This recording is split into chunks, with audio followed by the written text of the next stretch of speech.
What's up, YouTube? We've got another vintage stereo receiver on the kitchen table today.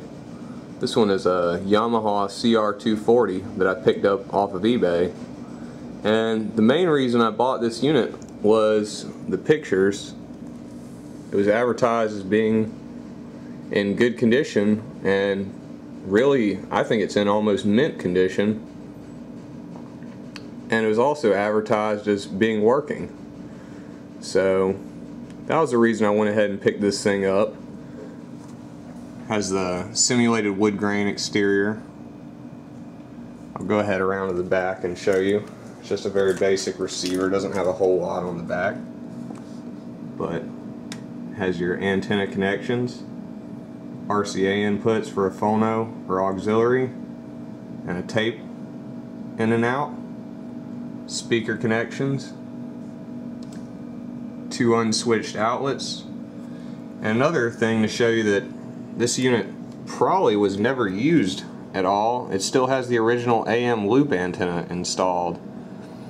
And I just can't find any kind of scuffs or really any sign that this machine was ever used at all. There's a tiny ding. See if I can see it. I don't even think it'll pick up on camera, but there's a tiny ding on the side of the faceplate that I think happened during the shipping. It's really a miracle that this thing showed up in as good a condition as it did, because it wasn't packaged all that well and it came all the way from Washington State. But I'm very happy with my purchase overall, and we'll go ahead and carefully remove the cover so I can show you guys the internals of this thing. Alright, here's the receiver with the top cover removed. It's very simple, it's just 2 screws on each side and it slides right up.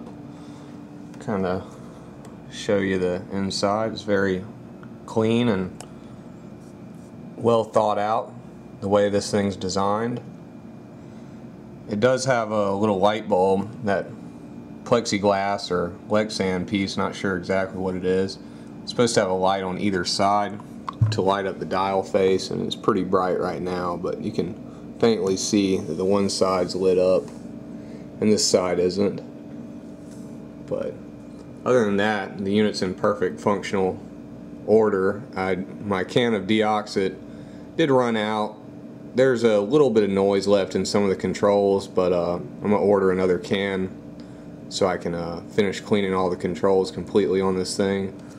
But here's the inside, the power amplifier section, the tuning section.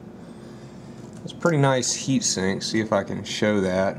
It doesn't seem to be standard. It's some kind of alloy, and as you can see, it's got little teeth cut into the heat sink to give it extra surface area for cooling. And a lot of people online were disparaging this thing for having an IC final amplifier stage, but it actually has a pair. It has an IC for each channel, so I thought that was kind of unique. And it is only rated at 20 watts per channel. And another thing that I thought was pretty cool, because I hadn't seen it in a while, all my receivers that have tuners have digital tuners, but it actually has a real variable capacitor.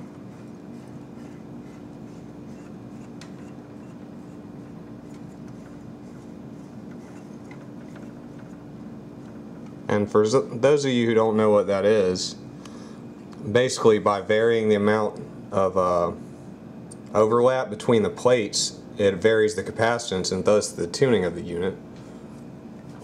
But overall, really nice receiver. It was built in 1979. It says on the back 9/7/79, so either July or September of 1979 this thing was inspected. And go over my test setup real quick. Have this old Dell computer back from the dead. I'm going to need to get some CDs because it won't boot from a USB, so I'm going to need to boot a hard drive wiping program from a CD, and also going to try running Puppy Linux on this computer, because right now it's just positively eat up with garbage, but it's working. And I also have my Mac over there as another source, and both of them are hooked into this little switch unit here. I'll kind of show you how that works. This switches back between the two RCA sources.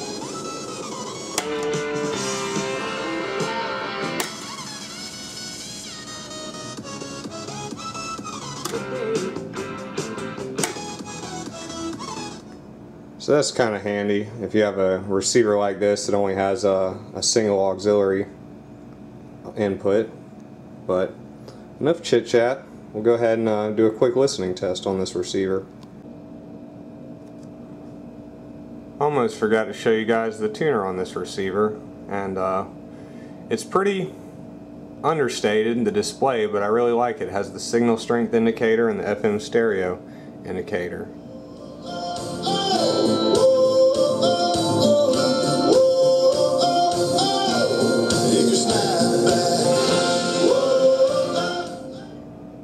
And it really sounds pretty good, and that's with no external antenna hooked up to the unit. So go ahead and do our little listening test. And I know YouTube is going to degrade the quality when I upload it. Also, this camera is not the greatest camera in the world, and it's just using an internal camera mic. But I'm going to play a song that I've played in a lot of my videos, so hopefully it can give you some kind of baseline on how this unit sounds, because it really sounds quite nice and packs a lot of heat for being rated at 20 watts per channel. I will say that. It's very strong.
I don't know if you just seen that, but the bass sweep also brought our other light back to life. So guess it's true what UXW Bill says. Sometimes it just needs a little beating and knocking around to bring these old machines back to full working order.